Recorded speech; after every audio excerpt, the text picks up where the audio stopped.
आप देख रहे हैं इंडिया टाउन न्यूज, भारत की बात। नमस्कार, स्वागत है आपका हमारे खास बुलेटिन खबरें राजनांदगांव में और मैं हूं आपके साथ निशा। चलिए बुलेटिन की शुरुआत करते हैं, पर उससे पहले एक नजर आज की हेडलाइंस पर।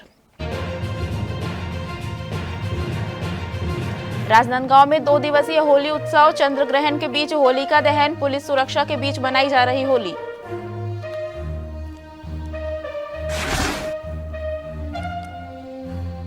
मनगटा के 35 रिजॉर्ट्स पर पुलिस की छापेमारी, अवैध गतिविधियों पर पुलिस सख्त, विशेष अभियान के तहत resort checking.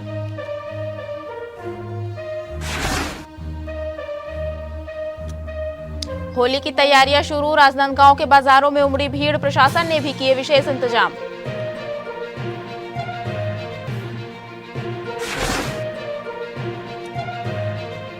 Riddhi Siddhi colony में होली का रंगीला जश्न, होलिका दहन से जुड़ी आस्था और उत्साह, एक परिवार की तरह मनाया गया होलिका दहन।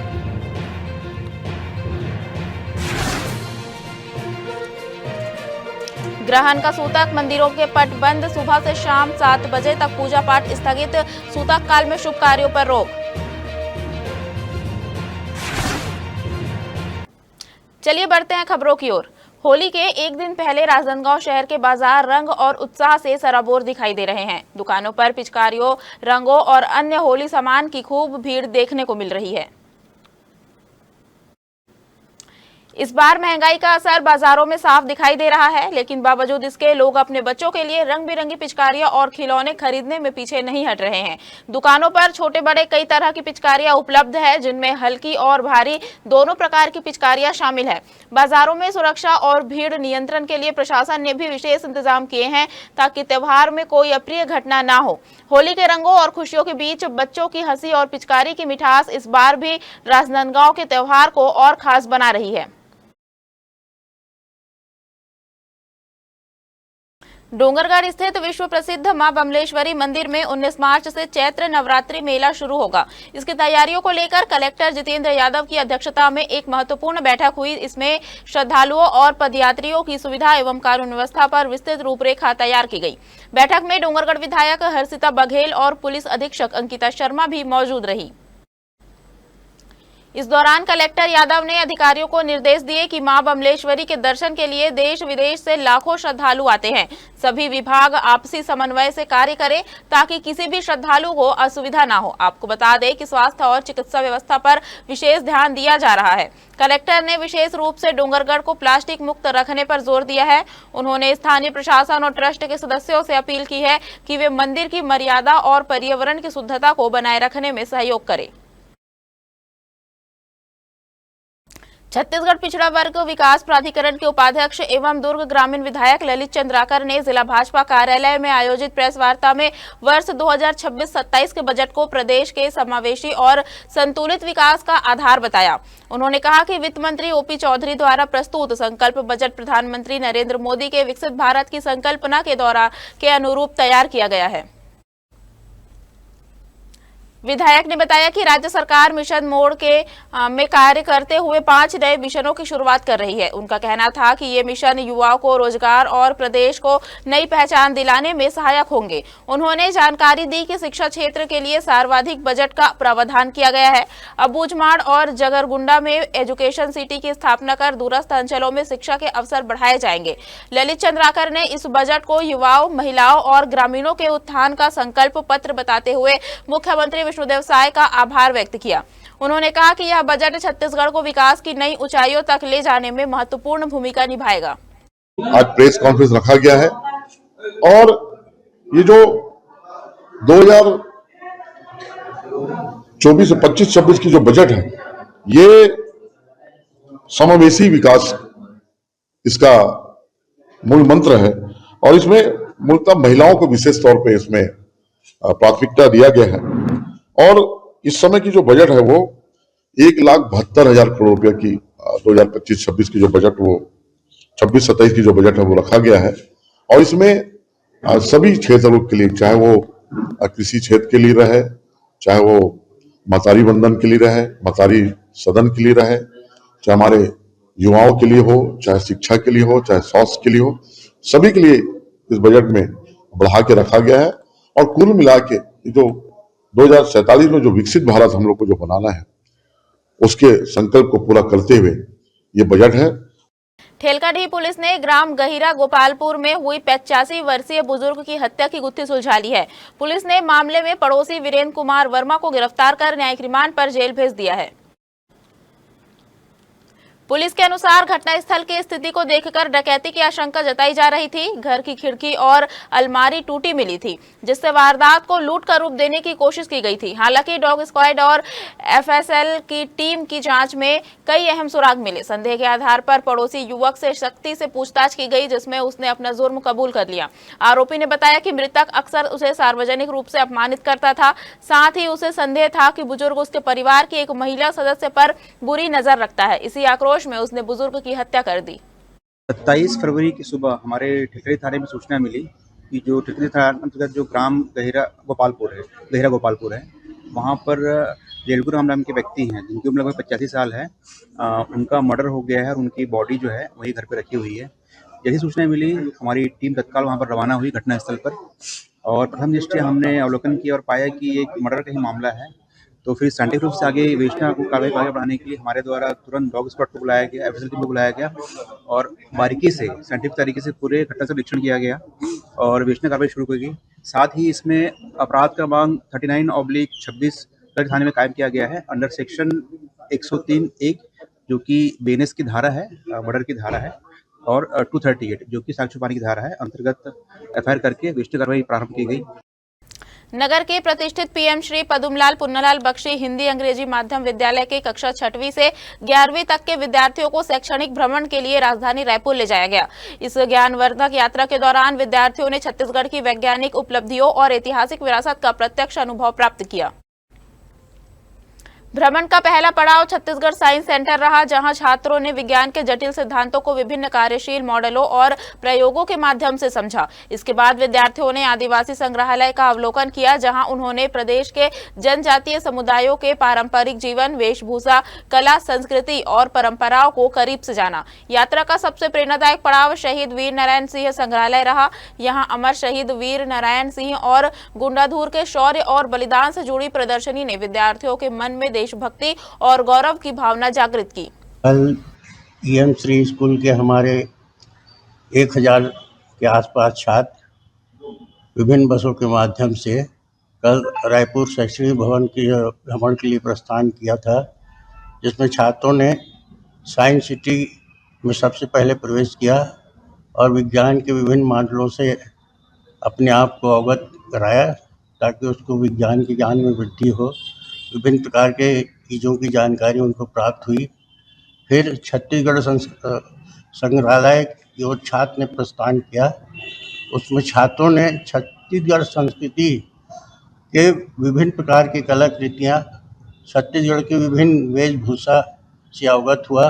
पीएम श्री डॉक्टर पद्मलाल पुन्नालाल बख्शी हिंदी अंग्रेजी उत्कृष्ट शाला के एक्सपोजर विजिट के अंतर्गत छात्र छात्राओं को जो कि क्लास 6 से 11 तक के थे, उनको एक्सपोजर विजिट के लिए हम रायपुर ले गए थे, जहां सबसे पहले हमने उनको छत्तीसगढ़ साइंस सेंटर से वहां उनको मिलवाया, परिचित कराया, जहां पर विज्ञान के बेसिक रूल्स पर आधारित जितने मॉडल थे उन्हें देख करके बच्चे बहुत खुश हुए।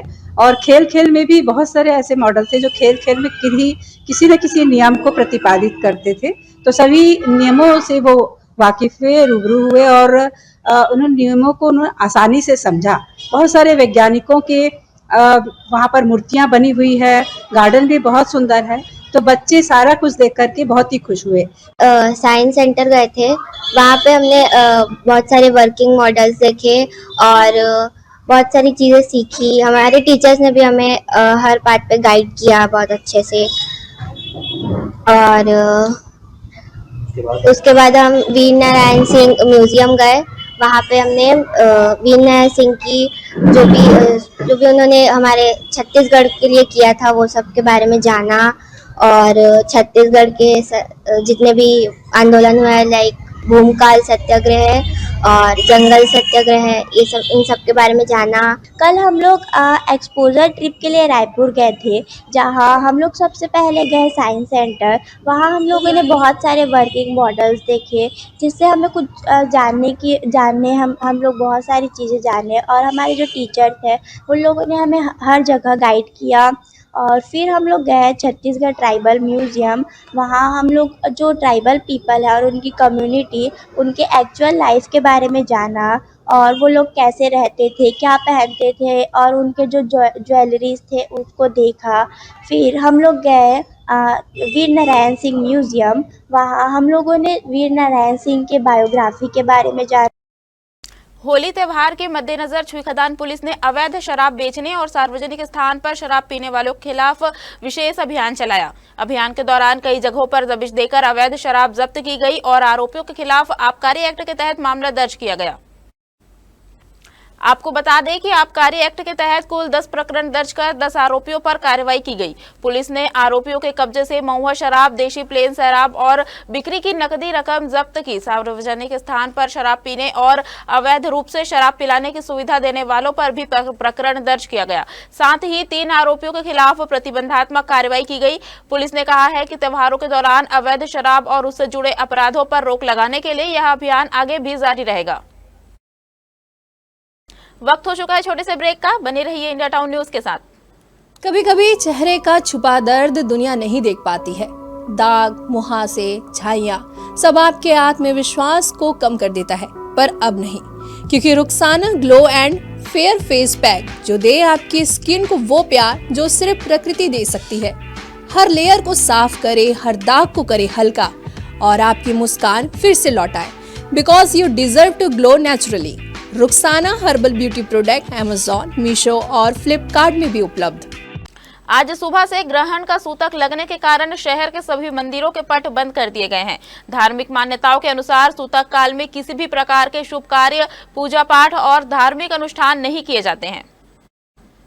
आपको बता दें कि आज लगा ग्रहण सुबह से शुरू होकर शाम 7 बजे तक रहेगा। इसी कारण मंदिरों में नियमित आरती, भजन कीर्तन और अन्य धार्मिक कार्यक्रम स्थगित कर दिए गए हैं। श्रद्धालुओं से भी अपील की गई है कि वे सूतक अवधि के दौरान मंदिर न आए और घर पर ही नियमों का पालन करें। मंदिर समितियों के अनुसार शाम 7 बजे ग्रहण समाप्त होने के बाद मंदिर परिसर की विधि विधान से साफ सफाई की जाएगी। इसके बाद गंगा जल छिड़ककर मंदिरों को शुद्ध किया जाएगा और फिर नियमित पूजा पाठ एवं आरती का क्रम शुरू होगा। मनगटा क्षेत्र में संचालित रिजॉर्ट्स पर पुलिस प्रशासन द्वारा अचानक छापेमारी की कार्रवाई की गई। इस दौरान लगभग 30 पुलिस अधिकारी एवं कर्मचारियों की टीम ने करीब 35 रिजॉर्ट्स की सघन जांच की। यह कार्रवाई पुलिस अधीक्षक अंकिता शर्मा के निर्देशन में की गई। अपराध की रोकथाम, नियंत्रण और कानून व्यवस्था बनाए रखने के उद्देश्य से असामाजिक तत्वों के विरुद्ध चलाए जा रहे विशेष अभियान के तहत यह कदम उठाया गया। दरअसल नगर पुलिस अधीक्षक एवं साइबर सेल की संयुक्त टीम ने मनगटा स्थित रिजॉर्ट्स में लगातार डीजे बजने और शराब परोसे जाने की शिकायतों के मद्देनजर औचक निरीक्षण किया। छापेमारी के दौरान किसी भी रिजॉर्ट में अवैध गतिविधियां संचालित होते नहीं पाई गई। हालांकि पुलिस ने सभी रिजॉर्ट संचालकों को सख्त निर्देश दिए कि वे आने जाने वाले लोगों के वैध पहचान पत्र की प्रति लेकर रजिस्टर में संधारित करें। संस्कारधानी राजनांदगांव में इस वर्ष होली का पर्व खास उल्लास और धार्मिक विधि विधान के साथ मनाया जा रहा है। शहर के कई जगहों पर 2 मार्च को श्रद्धापूर्वक होलिका दहन किया गया। इस बार चंद्र ग्रहण के प्रभाव के कारण कई जगहों पर 3 मार्च को भी होलिका दहन की परंपरा निभाई जाएगी। इस अनोखी परिस्थिति की वजह से राजनांदगांव में होली 2 दिनों तक मनाई जा रही है, जिससे त्योहार का उत्साह और भी बढ़ गया है। शहर में 4 मार्च को रंगोत्सव बड़े उत्साह और धूमधाम के साथ मनाया जाएगा। हर गली मोहल्ले में लोग एक दूसरे को रंग और गुलाल लगाकर खुशियां बांटेंगे। बच्चों से लेकर बुजुर्गों तक सभी में इस पर्व को लेकर खासा उत्साह देखने को मिल रहा है। इस दौरान त्योहार को लेकर पुलिस प्रशासन ने सुरक्षा के व्यापक इंतजाम किए हैं। संवेदनशील और क्षेत्रों में अतिरिक्त पुलिस बल तैनात किया गया है ताकि शांति और सौहार्द के साथ यह पर्व संपन्न हो सके। प्रशासन ने नागरिकों से अपील की है कि वे भाईचारे और सद्भाव के साथ इस रंगों के त्योहार का आनंद ले। 2 मार्च पूर्णिमा तिथि लगने के बाद होलिका दहन किया गया है। मैथिल पंचांग के अनुसार भद्रा काल में होली नहीं जलाना चाहिए, लेकिन प्रदोष काल में भद्रा जो है शुभ फलदायी होता है। इसलिए मैथिल विद्वानों के अनुसार हम लोगों ने आज संध्या 8:30 बजे होलिका दहन किया है। होली का पर्व आस्था और विश्वास का प्रतीक है। राजनांदगांव के रिद्धि सिद्धि कॉलोनी फेज 3 में इस पर्व का उल्लास चरम पर था। रात 1 बजे आयोजित होलिका दहन के कार्यक्रम में कॉलोनी के निवासियों ने बड़े पैमाने पर भाग लिया और पर्व को पूरी श्रद्धा और उत्साह के साथ मनाया। जैसे ही होलिका की चिंगारी आकाश की ओर उठी और चारों तरफ रंगों की खुशबू फैल गई। रिद्धि सिद्धि कॉलोनी ने साबित कर दिया कि पर्व केवल उत्सव ही नहीं बल्कि सामूहिक भावना, आस्था और मिलन का जश्न भी है। नमस्कार, जय जोहार, जय छत्तीसगढ़। आप देख रहे हैं इंडिया टाउन न्यूज भारत की बात। दिन है होलिका दहन का और इस वक्त हम मौजूद हैं राजनांदगांव के रिद्धि सिद्धि कॉलोनी फेज 3 में। जैसा कि होलिका आस्था का पर्व है, विश्वास का पर्व है और इसी के साथ दहन हुई होलिका और जीत हुई भक्त प्रहलाद। और इसी मायने के लिए आज रात को 1 बजे शुभ मुहूर्त पर होलिका दहन का यहाँ पर एक आयोजन हुआ है। आप मेरे पीछे देख पा रहे होंगे यहाँ पर होलिका दहन किस तरीके से हो रहा है। चलिए जानते हैं होलिका के बारे में और होलिका के महत्व में। तो सबसे पहले मैं जानना चाहूंगा इस कॉलोनी के जो संयोजक है, संरक्षक है, उनसे पहले बात करते हैं। आपका आर के मिश्रा। यहाँ पे जो होली का कार्यक्रम है कितने वर्षों से संचालित हो रहा है? या मैं तो खुद यहाँ पे 1914 से हूँ, तब से निरंतर देख रहा हूँ होली का कार्यक्रम संचालित हो रहा है। और इसमें समस्त कॉलोनी वासियों का क्या योगदान रहता है? अब आप इतनी रात्रि में इस बार मुहूर्त निकला है जी, और उसके बाद भी देख रहे हैं कि पूरे कॉलोनी वासी यहाँ पर बड़े उत्साह के साथ उपस्थित हैं जी, और होलिका दहन में अपनी सक्रिय भागीदारी निभाए हैं, तो कॉलोनी वासियों की अच्छी सहभागिता रहती है। बिल्कुल। और जिस तरीके से आस्था और विश्वास की ये जो रात है जिसमें होलिका का दहन हो रहा है, इन सब को कह के अभी वर्तमान में जो बच्चे हैं उनको क्या संदेश देना चाहते हैं? हम बच्चों को संदेश देना चाहेंगे कि बुराई पर विजय हुई अच्छाई की, और इसी अच्छाई को ग्रहण करते हुए हमें आगे बढ़ना चाहिए और बुराइयों को अपने आप से दूर करना चाहिए। यही संदेश मैं बच्चों को देना चाहूंगा ताकि अच्छे भविष्य का निर्माण वो कर सके। आपका नाम? नरेश साहू, कॉलोनी अध्यक्ष कॉलोनी रिद्धि सिद्धि कॉलोनी। यहाँ पे कब से होलिका दहन का कार्यक्रम, और होलिका में और क्या क्या चीज, होली में क्या चीज? अब ये होलिका दहन का कार्यक्रम जब से कॉलोनी रिद्धि सिद्धि फेज 3 2011 से बनी हुई है, जब से होलिका दहन हर साल हर्षोल्लास के साथ बनाया जाता है। और होली में साथ ही साथ आज तो होलिका दहन का कार्यक्रम है, फिर बुधवार को रंगोत्सव का कार्यक्रम होली के दूसरा दिन, जिसमें पूरा कॉलोनी वासी एक साथ मिलजुल के मनाते हैं। और आप यहाँ जब देखो तो सभी के साथ एकता बड़े मिलजुल के दिखती है, जिसमें पूरे कॉलोनी वासी एक साथ यहीं सुबह का नाश्ता, भोजन और यहीं सब मिलजुल के एक साथ करेंगे और आपको ऐसा लगेगा कि कॉलोनी नहीं एक परिवार में आप आए हुए हैं, ऐसा ये कॉलोनी है। ये इस दौरान कॉलोनी वासियों ने बताया कि यह कार्यक्रम कई वर्षों से निरंतर आयोजित हो रहा है। कॉलोनी वासियों के अनुसार यह दिन पूरे श्रद्धा और सामूहिक भागीदारी के साथ मनाया जाता है। कॉलोनी के संरक्षक आर के मिश्रा ने कॉलोनी वासियों की भागीदारी की सराहना करते हुए कहा कि इतनी रात में भी सभी कॉलोनी वासी बड़े उत्साह के साथ कार्यक्रम में उपस्थित होते हैं। बच्चों के लिए उनका संदेश था कि यह पर्व बुराई पर अच्छाई की जीत का प्रतीक है। वहीं इस संबंध में कॉलोनी अध्यक्ष नरेश साहू ने कहा कि रिद्धि सिद्धि कॉलोनी में वर्ष 2011 से होलिका दहन का आयोजन बड़े पैमाने पर हो रहा है। नरेश साहू ने बताया कि होली के अगले दिन रंगोत्सव मनाया जाता है, जिसमें सभी कॉलोनी वासी मिलकर खेलते हैं, साथ में खाना बनाते हैं और पूरी तरह से एक परिवार की तरह इस पर्व का आनंद लेते हैं। रात के सन्नाटे में बच्चों की हंसी, युवाओं की ऊर्जा और बुजुर्गों का आशीर्वाद सब मिलकर इस पर्व को केवल एक आयोजन नहीं बल्कि एक जीवंत परिवार का अनुभव बना देते हैं। यही है रिद्धि सिद्धि कॉलोनी की खासियत। ये रिद्धि सिद्धि कॉलोनी की जो है एक परंपरा है कि हम सभी त्योहार को जो है पारिवारिक रूप से मिलकर मनाते हैं। जैसा कि जानते हैं, ये जो होलिका दहन जो कार्यक्रम है, बुराई पर अच्छाई की जो विजय है। और आज आपने देखा होगा रात्रि 1:26 में जो है मुहूर्त था, और वहाँ इस इतने रात्रि में भी आप देख सकते हैं, आप अपने कैमरा को जो घुमाएं तो देख सकते हैं कि इतनी बड़ी संख्या में जो है हमारे कॉलोनी वासी उपस्थित हैं। इसका सीधा सा तात्पर्य है कि आज भी हम अपनी परंपराओं से, अपनी जड़ों से और अपनी आध्यात्मिक जो हम मान्यताओं से जुड़े हुए हैं। इसके लिए मैं कॉलोनी के अध्यक्ष भाई नरेश साहू जी, मार्गदर्शक मिश्रा सर और तमाम कॉलोनी वासियों का, भाइयों का, बहनों का आभारी हूँ कि हमारी इन परंपराओं को इस रूप में आगे बढ़ाने में इन सबका योगदान रहा है। ये सिर्फ होलिका दहन का विषय नहीं है। इस कॉलोनी के बारे में जब आप जो है पता करेंगे तो आपको मालूम होना चाहिए कि 10 दिन गणेशोत्सव भी हम जो है बहुत ही जोर शोर से मनाते हैं, जिसमें तमाम कॉलोनी वासियों की जो है सहभागिता रहती है। और इन सब को पूरे सूत्र में पिरोने का कार्य हमारे जो है वरिष्ठ जनों के मार्गदर्शन में हमारे अध्यक्ष महोदय ने किया है।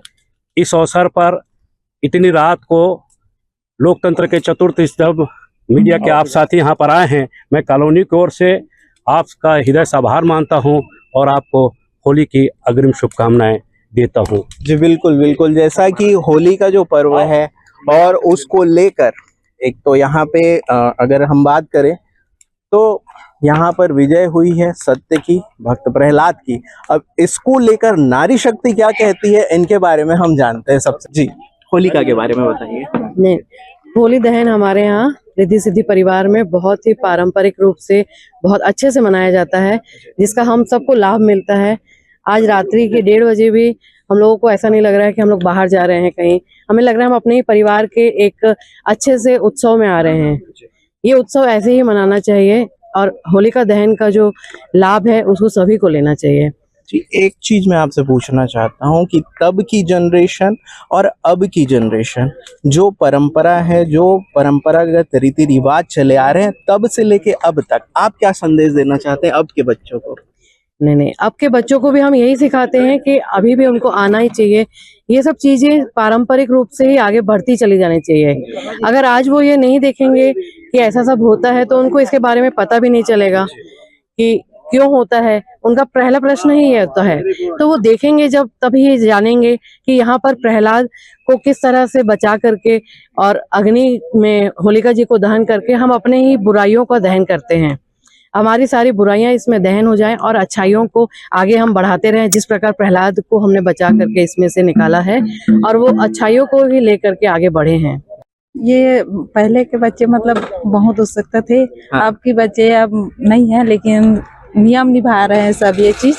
और लेडीज लोगों का पंजीयन सब एक साथ ही मनाते हैं। जैसे आज रात्रि है तो ऐसे नहीं लग रहा है कि रात को मतलब 1:30 बजे हम लोग जला रहे हैं करके, लेकिन पूरे कॉलोनी परिवार सहित सब लोग इकट्ठा होके बढ़िया से अपना होलिका दहन मना रहे हैं। बिल्कुल, अनेकता में एकता, और ये चीज बिल्कुल इस कॉलोनी और यहाँ के बहुत अच्छे कॉलोनी वासियों के बीच में हमें देखने को मिली। और एक साथ यहाँ पर होलिका दहन का जो कार्यक्रम चल रहा है, जिसमें सभी, क्या बड़े क्या बुजुर्ग क्या बच्चे, सभी लोग सम्मिलित हैं। और इस शुभ मुहूर्त जो रात के 1:30 बजे के बाद अभी चल रही है, और अभी हम महाराज जी से भी जानेंगे कि ये विशेष मुहूर्त क्यों यहाँ पर इतनी विशेष थी, जिसमें आधी रात को होलिका दहन का। सबसे पहले बताइए कि ये जो होलिका दहन का कार्यक्रम है, मतलब होलिका दहन क्यों की जाती है शॉर्ट में? होलिका दहन ऐसे हमारी पौराणिक मान्यता है कि इसी दिन भक्त प्रहलाद को लेकर के उसकी बुआ होलिका अग्नि में बैठ गई थी, क्योंकि उनको वरदान प्राप्त है कि अग्नि उनको जला नहीं पाएगी। लेकिन हमने सुना है प्रभु को कि भक्तों के प्रेम के आगे हमने नियम बदलते देखा, और नियम वहाँ उलट गई और होलिका जो आशीर्वाद मिली थी, वरदान मिली थी, वो जल गई और भक्त प्रहलाद उस अग्नि से निकल करके साफ सुरक्षित निकल के आ गए। तब से सतस्य असतस्य ऊपरी सतस्य विजयी, इस भाव को लेकर के प्रत्येक, पता नहीं कब से चली आ रही है परंपरा, हम उस परंपरा को हम आज निर्वहन कर रहे हैं। मतलब सीधे तौर पर सत्य की जो जीत हुई है, उसी की आस्था पे आज तक हम ये त्योहार हम मनाते आ रहे हैं। और आज की जनरेशन को लेकर क्या आप? आज की जनरेशन जो लोभ मोह मद मत्सर को लेकर के चल रहे हैं, इस लोभ मोह मत्सर को इस होलिका में, होलिका स्वरूप जला दे अपने लोभ मोह मद मत्सर को। ये यंग जनरेशन आज हमारी जो बिगड़ी हुई है, ये अगर हम अपने मन के हृदय के लोभ मोह मद मत्सर को इस अग्नि में जला दें तो हमारी यंग जनरेशन, जो युवा पीढ़ी बिगड़ी हुई है, कहीं न कहीं इसमें सुधार आ जाएगी। बिल्कुल सही कहा आपने कि जिस तरीके से आज जो कल्चर चली आ रही है, लोग पाश्चात्य संस्कृति के पीछे चल रहे हैं, लेकिन आज की वर्तमान जनरेशन आज भी उसी पुरानी पूजा पद्धति जो बुजुर्ग जो हमें सिखा रहे हैं और वो उस चीज का अनुसरण कर रहे हैं, वो आज हमें इस स्थान पर इस होलिका दहन के माध्यम से पता चला। इसी के साथ मैं लेता हूं आपसे विदा। मैं हूं सुधीर मिश्रा और आप देख रहे थे इंडिया टाउन न्यूज, भारत की बात। नमस्कार। पूर्व विधायक कोमल जंघेल से जुड़े कथित यौन शोषण आरोपों को लेकर खैरागढ़ की राजनीति गर्मा गई है। सोशल मीडिया और कुछ मीडिया प्लेटफॉर्म पर किसान आंदोलन से जुड़ी एक महिला नेत्री द्वारा आरोप लगाए जाने की खबरों के बाद मामला तूल पकड़ता जा रहा है। हालांकि किसान अधिकार संघर्ष समिति ने स्पष्ट किया है कि उनके आंदोलन से जुड़ी किसी भी महिला ने ऐसी कोई शिकायत दर्ज नहीं कराई है। समिति ने आरोपों को निराधार बताते हुए इसे भ्रम फैलाने की कोशिश करार दिया है। वहीं कोमल जंघेल ने भी इन आरोपों को सिरे से खारिज करते हुए इसे उनकी सामाजिक और राजनीतिक छवि को धूमिल करने की साजिश बताया है। उन्होंने कहा कि उनके खिलाफ किसी भी थाने में कोई शिकायत दर्ज नहीं हुई है। इसी कड़ी में सोमवार को हजारों की संख्या में लोधी समाज के लोग खैरागढ़ पहुंचे और शक्ति प्रदर्शन किया। समाज के प्रतिनिधियों ने पुलिस अधीक्षक और कलेक्टर को ज्ञापन सौंपकर मामले की निष्पक्ष जांच की मांग की। आज हम लोग यहाँ कलेक्टर के पास एक ज्ञापन देने आए हुए हैं, जिसमें इस क्षेत्र के पूर्व विधायक और संसदीय सचिव और सिर्फ विधायक ही नहीं, लोधी समाज के बहुत ही सम्मानीय श्री कोमल जंघेल जी के विरुद्ध किसी तरह से न्यायालयीन प्रकरण नहीं होने के बाद भी मीडिया ने ट्रायल किया है और समाचार पत्रों में जिस तरह से समाचार छपा है और चला है, इस पर जांच होनी चाहिए और बिना किसी तरह के सबूत के और बिना किसी तरह के एक सम्मानित लोधी समाज के प्रतिष्ठित व्यक्ति के चरित्र को हनन करने के लिए षड्यंत्र किया गया है। इनके विरोध में आज हम यहाँ इकट्ठा होकर के कलेक्टर को और एसपी को हम लोगों ने ज्ञापन दिया है। छत्तीसगढ़ लोधी समाज ने आज रायपुर में भी हम लोग ज्ञापन दे रहे हैं और यहाँ भी दे रहे हैं। जिला अध्यक्ष हमारे उत्तम जंघेल जी। हमारे खास बुलेटिन खबरें राजनांदगांव में फिलहाल इतना ही। अब मुझे दीजिए इजाजत और आप देखते रहिए इंडिया टाउन न्यूज, भारत की बात। नमस्कार। आप देख रहे हैं इंडिया टाउन न्यूज, भारत की बात।